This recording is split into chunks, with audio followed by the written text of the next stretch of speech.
Yes, all right.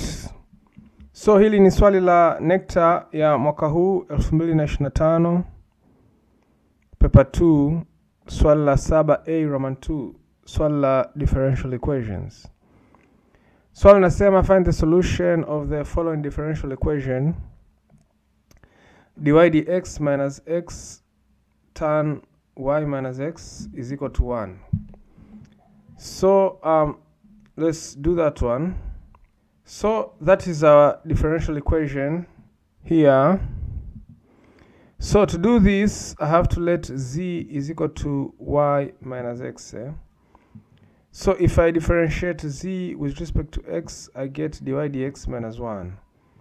Bring this 1 to the left hand side, dz dx plus 1 is the same as dy dx. So hapa ilipo dy dx naeka dz dx plus 1. Afu hapa ilipo y minus x naeka z. So hii plus 1 takufa na plus 1 ya ukwe, ndio maana kuna baki 0. Kwa hiyo dz dx minus x tan z sasa na 0. Ikisha kwa kwenye mfumo huu, nalimaliza swali kwa kutumia separable variables.